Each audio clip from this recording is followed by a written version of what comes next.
hoek van die kerk. Ek is in graad 5 van Laerskool Hartenbos. My tema is skriewel en my onderwerp is skriewelkinders is krisiskrakkers.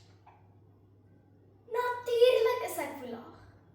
Ek sit nie stil nie en kriewel behoorlik.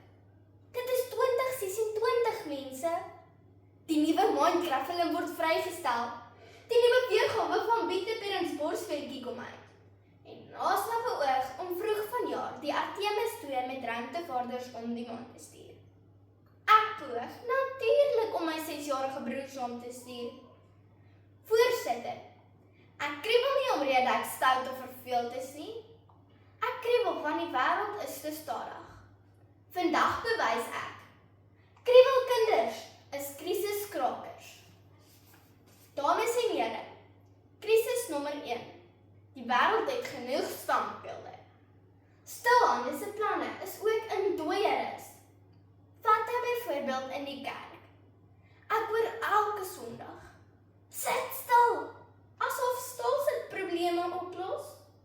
Maar julle weet hoe baie die arme dominee moet bid. En dan sit almal net en koppie knik. Soos standbeelde. Maar niemand het nog ooit iets wonderliks uitgevind, terwyl hy na die muur of die dominee staar nie. Kriebel hou jou brein in beweging, en dit is wanneer jy dinge raak sien wat ander mis. Soos dat die tannie wat voor ons sit, haar rok agterste voor haar het. Ek sien dit dadelik en sê vir haar, nou staar almal na my. Stilsitters, sit net. Kriebelkinders los probleme op. 8 Julie 2024 in die Rooi Rose artikel. Aktiewe kinders is slimmer kinders, skryf die sportsielkundige Leslie Ann Pedler, dat 'n besige breintjie makliker dinge in perspektief kan sien. Presies! Die tannie se rok was uit perspektief. Ek is 'n krisiskraker, want ek kriebel. In die tweede plek is daar stelsels wat gered moet word. Wanneer 'n kriebelkind nie kan stilsit nie, is dit nie oor dat hulle stout of verveeld is nie. Dit is oor dat hulle dinge raak sien wat nie werk nie. Glo my, daar is baie losskroewe in die wêreld en ek het 'n kognitiewe gereedskapkis. Oordadige huiswerk is een van daardie losskroewe en die een wat dit uitdeel, het dit laat loskom. Stilsit kinders sit net en volg maar net die instruksies. Maar die seine in my brein is besig om te beplan.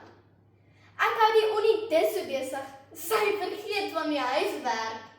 Julle moet saamstem. Kriebelkinders, herskryfstelsels.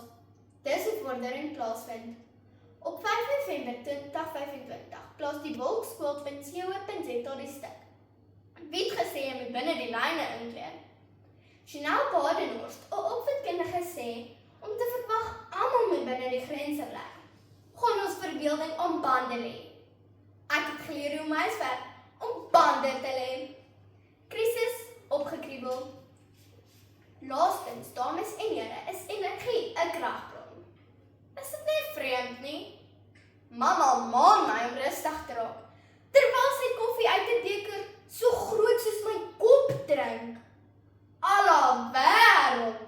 Ken sy nie die werking van kafeïne nie? Stilsit kinders word met natuurlike herlaaiers gebore. Ons is wandelende dinkskrimmasjiene. Ons is ingeprop terwyl gewone mense nog die skakelaars soek. En daarom het ek die vermoë om my 6-jarige broer se maanlanding te beplan, sodat ek in vrede op die springmat kan spring, sonder om in 'n rugbyskraam te sak. Sodat my skryfbehoeftes in my pennesakkie kan bly. En sodat ek vir 2 ure lank wolwiele kan maak, sonder dat hy my steur. In die breinkenner Dr. Kobus Neethling se boek, Hoe om 'n superkind groot te maak, in 2018 gepubliseer, skryf hy dat ouers moet besef, dat ouerskap nie dieselfde as 20 jaar gelede lyk nie. Ek kyk nie Pinocchio en bak modderkoekies nie. Kreatiwiteit bepaal of 'n kind eendag gaan kruip of vlieg, sê oom Kobus. Kyk net hoe vlieg ek. Ek raak eendag 'n krisis. Ek is woelig, sit nie stil nie en kriebel behoorlik. Ek glo die meeste van julle is bly daaroor. Ek kriebel nie omrede ek stout of verveeld is nie, want die wêreld is net te stadig vir my. Ek herhaal in kort. Daar is genoeg standbeelde, daarom red ek kerktannies met my perspektief. Ek red stelsels en stop huiswerk met my kognitiewe gereedskapkis. En energie is krag. My ongebore herlaaier, laat my vlieg. Stilsit kinders, sit net en volg instruksies, maar kriebelkinders is krisiskrakers.